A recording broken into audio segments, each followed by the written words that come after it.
સ્વાગત છે તમારું અમારી ચેનલ ગુજરાતી ફૂડીઝમાં। આજે આપણે બનાવીશું મૂળાની ભાજી। આખા મૂળા લીધા છે। મૂળાને પાંદા કાંદા સાથે ઝીણા ઝીણા કાપી લીધા છે।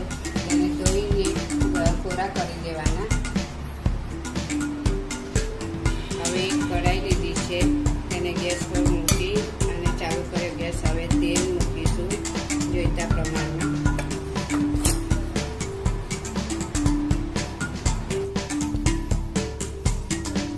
कढ़ाई में तेल गरम थवा दईशू।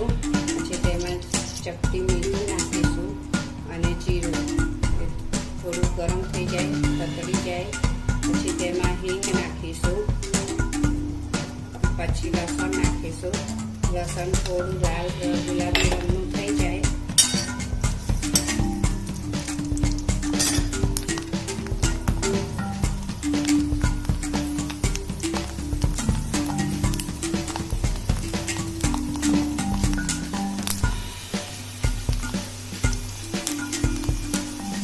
તેમાં અડધી ચમચી જેટલી હળદર નાખીશું અને પછી ફરી મૂળાની ભાજીને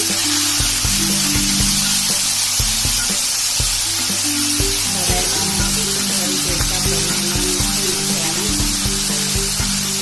મીઠું નાખીને તેને મિક્સ કરી દેવાનું। હલાવીને 10 મિનિટ સુધી ઢાંકી દેવાનું। હવે મૂળાની ભાજી ચડી ગઈ છે। તેની અંદર 1 ચમચી જેટલો ચણાનો લોટ છાંટીને 5 મિનિટ સુધી ગરમ થવા દેવાનો, જેથી કરીને ચણાનો લોટ ચડી જાય।